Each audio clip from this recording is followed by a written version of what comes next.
Hey again to all of you who are my subscribers, paid and unpaid, buy me a coffee or not, to Fool's Gold Confessions from an Educated Fool. This is Donald Earl Collins again.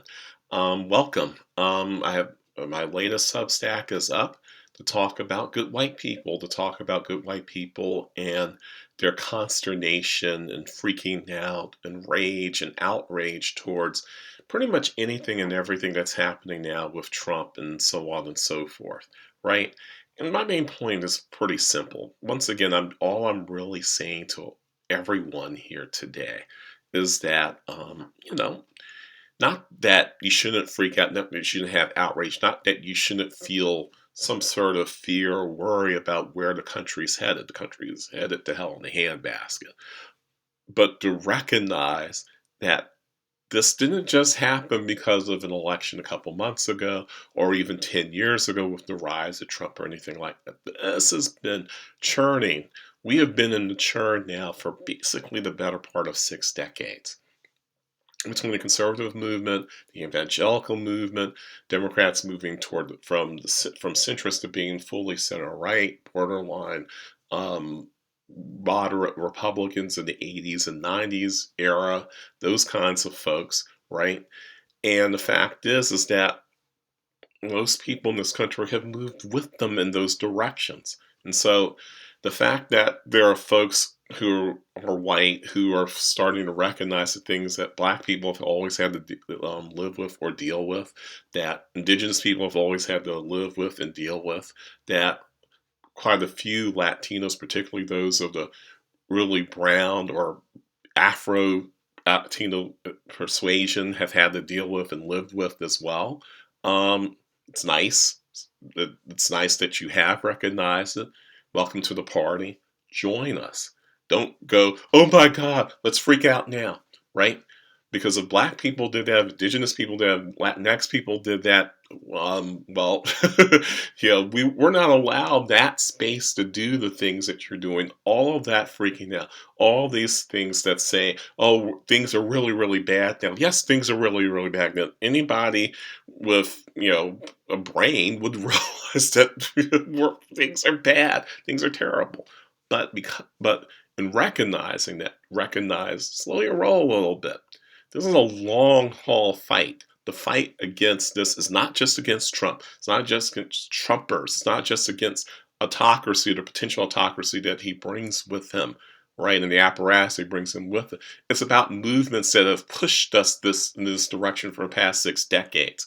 Hopefully, it won't take 6 decades to push and beat those back. But even if it did take that and we beat all this back, we would still be in the 60s period of U.S. history, which still means a period of, well, let's see, systemic racism and misogyny, of violence and and anti-queerness, of transphobia, and all those other things. These are systemic issues, and you're not going to beat those by taking Republicans out of Congress or taking the Republicans out of the White House or having more judges who are liberal interpretationists of the Constitution on the Supreme Court. That is not going to get you where you need to go. It's not going to get you there at all, right? What you need to do is form in coalition with people who've been doing this fight for a really long time. People who are activists, people who are writers, people who've recognized where we are going, over the past 20, 30, 40, 60 years, and work with those people. Maybe take the lead when you're dealing with folks who happen to be white, who you're trying to peel off and make part of a larger progressive movement. But to act as if suddenly things are bad now basically means that you don't recognize the pain that marginalized people, particularly Americans of color, particularly black people, even more, and indigenous people, even more, have had to deal with the whole time. So that's really all I'm saying. And I say that to say this. Every time I write about something like this, particularly when it's for Al Jazeera, I get messages. I get messages from people who are freaking out, but much more often I get messages from people who are assholes, right? I got an asshole message about an article I wrote about DEI basically being a way for the country way for white people to turn this country back into the segregationist country they always wanted it to be. And I don't mean white people, I mean specifically conservative whites, right?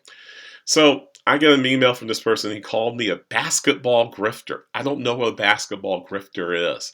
I'm assuming he's combining his racist stereotype of anybody who's black doing something other than playing basketball is grifting, right? Because all black people know how to play basketball. I just happen to be one of those black people who actually did know how to play basketball, but I didn't always know how to play basketball. I was bored with a basketball in my hand. And until the mid 1950s, basketball was the purview of white Americans, particularly Jewish Americans. But hey, what do I know? I'm only a historian, right? So he said, I read your article on DEI, and I was very disappointed with the word disappointed spelled incorrectly. And he said I was a one-trick race-baiting grifter, just like Sharpton and Fume, Kilpatrick and Jackson, etc. The golden age of the basketball American brought to America by the Democratic Party is over. Keep prying. That's what I got in my mailbag last week with my last Al Jazeera article. And I say that to say this, right? These are obviously the worst of white folk. Right? This is not a good white person trying to make things better for folks, right? That kind of thing. No, not really, right? But we need white folks dealing with people like this, right? It's part of the larger movement. If your take is part of the larger progressive movement that's anti-racist in nature, that's not anti-racist, anti-sexist, anti-homophobic and transphobic against those types of things, right? Then you need to start working on white people, not telling black people, other black people you're outraged, telling other black people secretly, I'm glad you're standing up, as if like that's not your job, right? To tell black people that, hey, things are really, really bad now. And they're worse than they've been at any time. Well, I think my ancestors who were enslaved, like say this time of 200 years ago or 180 years ago, would beg to differ. I'm just guessing here, just guessing that they probably would beg to differ on that one. So get a grip, take a deep breath, and roll up your sleeves, because this is going to be a long fight. This is not something that's going to get solved by 2026 or 2028. It's not going to get solved in 2030 or probably even 2040. This is a long-term fight that will last probably our lifetimes, likely the lifetimes of our kids, and maybe in the lifetimes of our grandkids. That's if we're fighting for it the whole time.